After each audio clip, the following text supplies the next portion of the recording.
This video is for educational purpose. Everything you will listen in this video is taken from internet which available for public.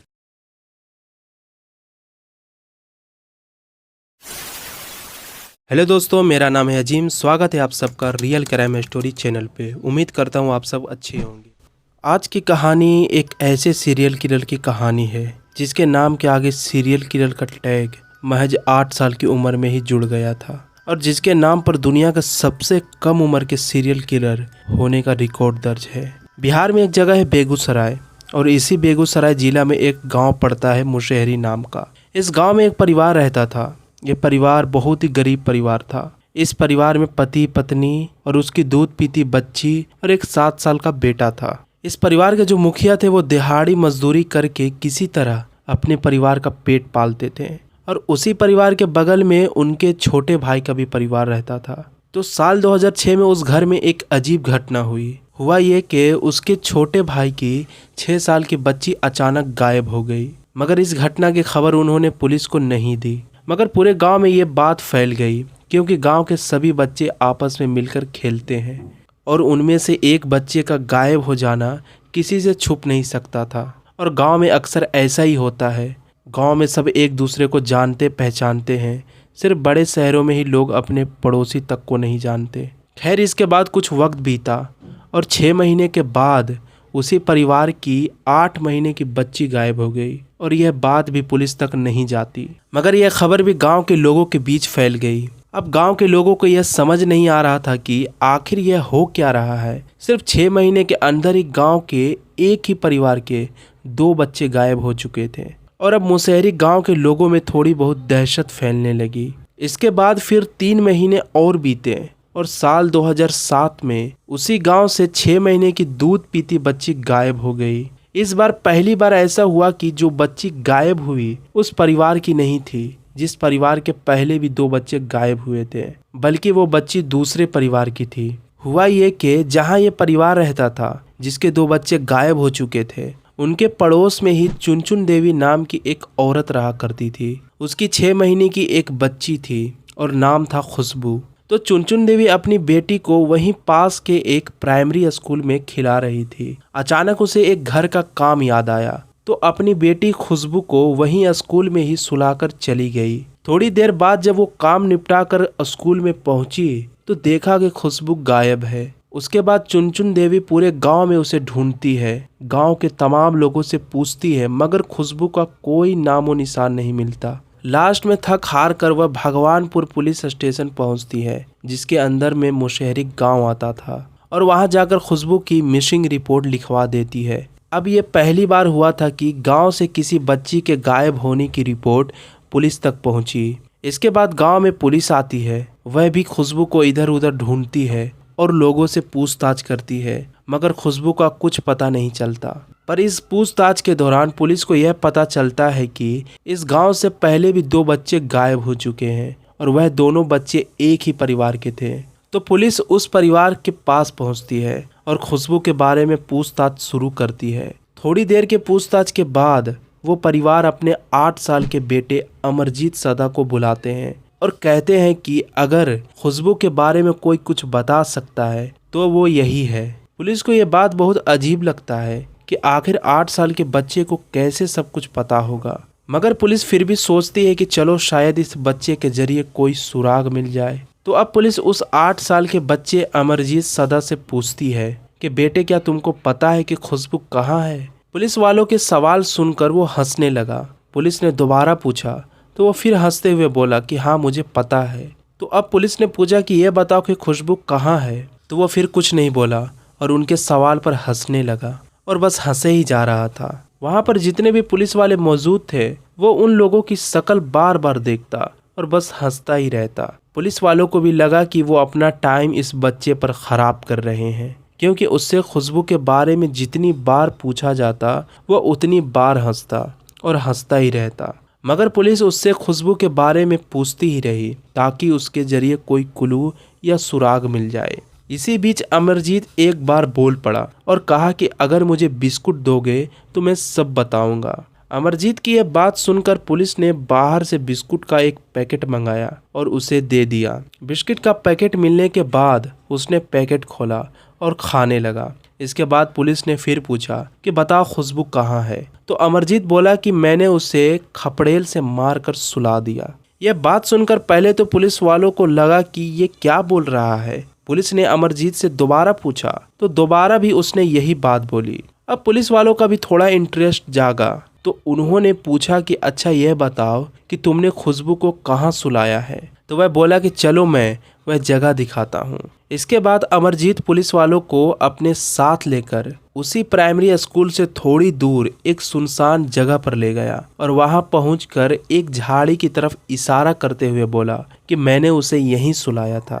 Police उस झाड़ी के पास गई तो वहां एक छोटा सा गड्ढा था जो कि घास फूस और पत्तों से ढका हुआ था। जब पुलिस ने वह घास वगैरह हटाई तो उसमें से खुशबू की लाश निकली। यह देखकर पुलिस वाले भी दंग रह गए कि यह 8 साल का बच्चा जो बोलता कम और हंसता ज़्यादा है और जिससे पूछताछ की गई ताकि कोई सुराग मिल सके, मगर अंत में वह बच्चा ही कातिल निकलेगा, ऐसा पुलिस वालों ने दूर दूर तक नहीं सोचा था। इसके बाद पुलिस वालों ने अमरजीत को खुशबू का मर्डर करने के जुर्म में गिरफ्तार कर लिया और उसे अपने साथ पुलिस स्टेशन ले गए।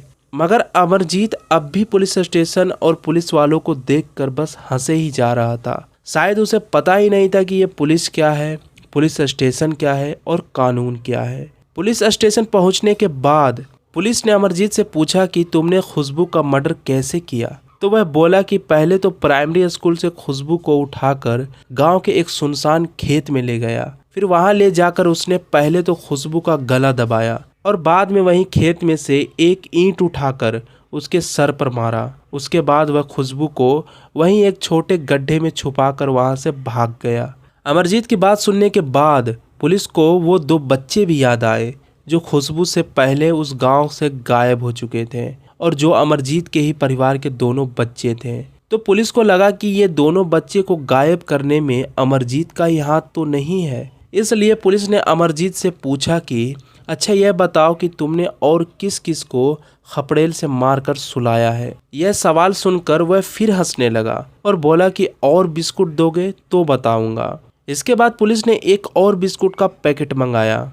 उसके बाद अमरजीत ने 2 और नाम लिए जिनका उसने मर्डर किया था। एक तो अपनी बहन का और दूसरी अपनी चचेरी बहन का। यह बात सुनते ही पुलिस वालों के पैरों तले जमीन खिसक गई क्योंकि उनके सामने सिर्फ 8 साल का एक सीरियल किलर बैठा था जो एक के बाद एक 3 मर्डर कर चुका था, जिनमें से 2 मर्डर उसने अपने ही परिवार के लोगों का किया था। उसके बाद पुलिस वालों ने अमरजीत के चाचा और उसके माँ बाप को पुलिस स्टेशन बुलाया और उनसे इस बारे में पूछताछ की। उन्होंने पूरी कहानी सुनाई और कहा कि हाँ, अमरजीत ने आज से तकरीबन 9 महीने पहले 2006 में पहला कत्ल अपने चाचा की 6 साल की लड़की का किया था और उसे भी ठीक खुशबू के जैसे ही गला घोंटकर और पत्थर मारकर मार डाला था।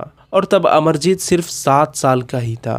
उन्हें पता भी चल गया था कि मर्डर अमरजीत ने ही किया है, क्योंकि जब उन्होंने अमरजीत से पूछा तो उसने बिना छुपाए सब कुछ बता दिया था। फिर उसके करीब 6 महीने के बाद अमरजीत ने अपनी खुद की 8 महीने की बहन का भी मर्डर कर दिया और यह मर्डर भी उसने ठीक वैसे ही किया और बाद में एक्सेप्ट कर लिया था। तो पुलिस ने अमरजीत के माँ बाप से पूछा, अगर आपको पता था कि यह दोनों मर्डर अमरजीत ने ही किया तो आपने इसकी खबर पुलिस में क्यों नहीं दी थी। तो अमरजीत के माँ बाप ने बताया कि जब उसने अपने चाचा की लड़की का मर्डर किया तो हमें लगा कि शायद उसने अनजाने में ही आपसी लड़ाई में उसका मर्डर कर दिया और इसलिए हमने उसे समझा बुझाकर छोड़ दिया।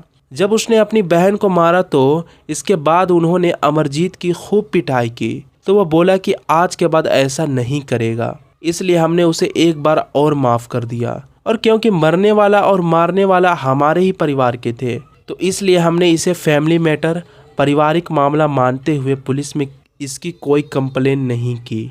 पुलिस ने अमरजीत के माँ बाप और चाचा का बयान दर्ज कर लिया, मगर अब भी उनके मन में एक और सवाल था कि आखिर क्यों अमरजीत ने 3 बच्चों का मर्डर किया, क्योंकि हर एक मर्डर के पीछे कोई ना कोई मकसद ज़रूर होता है। तो ये 3 मर्डर अमरजीत ने किए, उसके पीछे क्या मोटिव था और इसका जवाब सिर्फ अमरजीत ही दे सकता था। अब पुलिस ने अमरजीत से उसी की भाषा में पूछा कि तुमने इन 3 बच्चों को जो मार के सुलाया आखिर क्यों किया? तो वो बोला कि उसे ऐसा करने में मज़ा आता है। जब मैं इन्हें दर्द में देखता हूँ, तकलीफ़ में देखता हूँ तो मुझे बहुत अच्छा लगता है। अमरजीत की यह बात सुनकर पुलिस को लगा कि ये कोई नॉर्मल बच्चा नहीं है और इसकी दिमागी हालात भी ठीक नहीं है। उसके बाद अमरजीत को साइकियाट्रिस्ट के पास भेजा गया। उन्होंने अमरजीत के दिमाग की जांच पड़ताल की और काफ़ी स्टडी करने के बाद अपनी रिपोर्ट में उन्होंने यह बताया कि अमरजीत कंडक्ट डिसऑर्डर नाम की एक दिमागी बीमारी का शिकार है, जिसकी वजह से किसी को तकलीफ़ में देखने और दर्द में देखने में इसे बहुत खुशी मिलती है। उसे पता ही नहीं था कि वह किसी का कत्ल कर रहा है, ना तो उसे यह पता था कि किसी की जान लेना क्या होता है, और ना ही उसने जो किया उसकी नज़रों में गलत था। और शायद इसीलिए ही ना तो पुलिस को देखकर वो घबराया और ना ही पुलिस स्टेशन को देखकर। इन सब के बाद अमरजीत को अदालत में पेश किया गया, और क्योंकि वह एक नाबालिग था और उसे जेल में हार्डकोर क्रिमिनल के साथ नहीं रखा जा सकता था, इसलिए उसे बाल सुधार गृह में भेज दिया गया। मगर भारतीय कानून के हिसाब से अमरजीत को बाल सुधार गृह में 3 साल से ज़्यादा नहीं रखा जा सकता था, और 3 साल बाद आखिर उसे यहाँ से भी आज़ाद कर दिया जाता।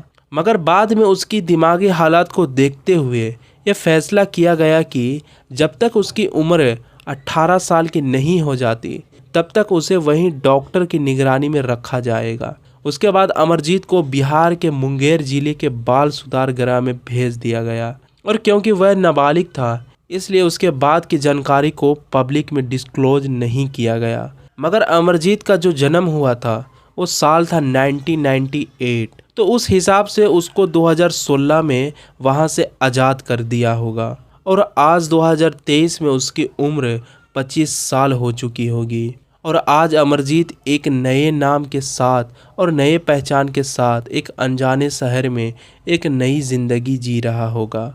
और अभी वह कहाँ है, किस हालत में है, इसके बारे में किसी को कोई जानकारी नहीं।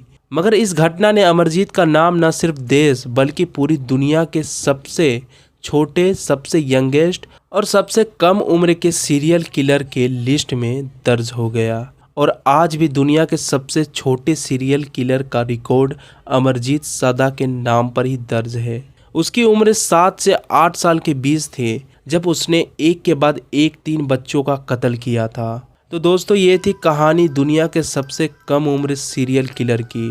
उम्मीद करता हूँ यह स्टोरी आपको अच्छी लगी होगी। अगर आपको यह स्टोरी अच्छी लगी हो तो हमारे चैनल रियल क्राइम स्टोरी को ज़रूर सब्सक्राइब करें, ताकि आगे और भी ऐसी वीडियो आप मिस ना कर पाएँ। तो मैं मिलूँगा किसी नेक्स्ट वीडियो में, तब तक के लिए बाय बाय।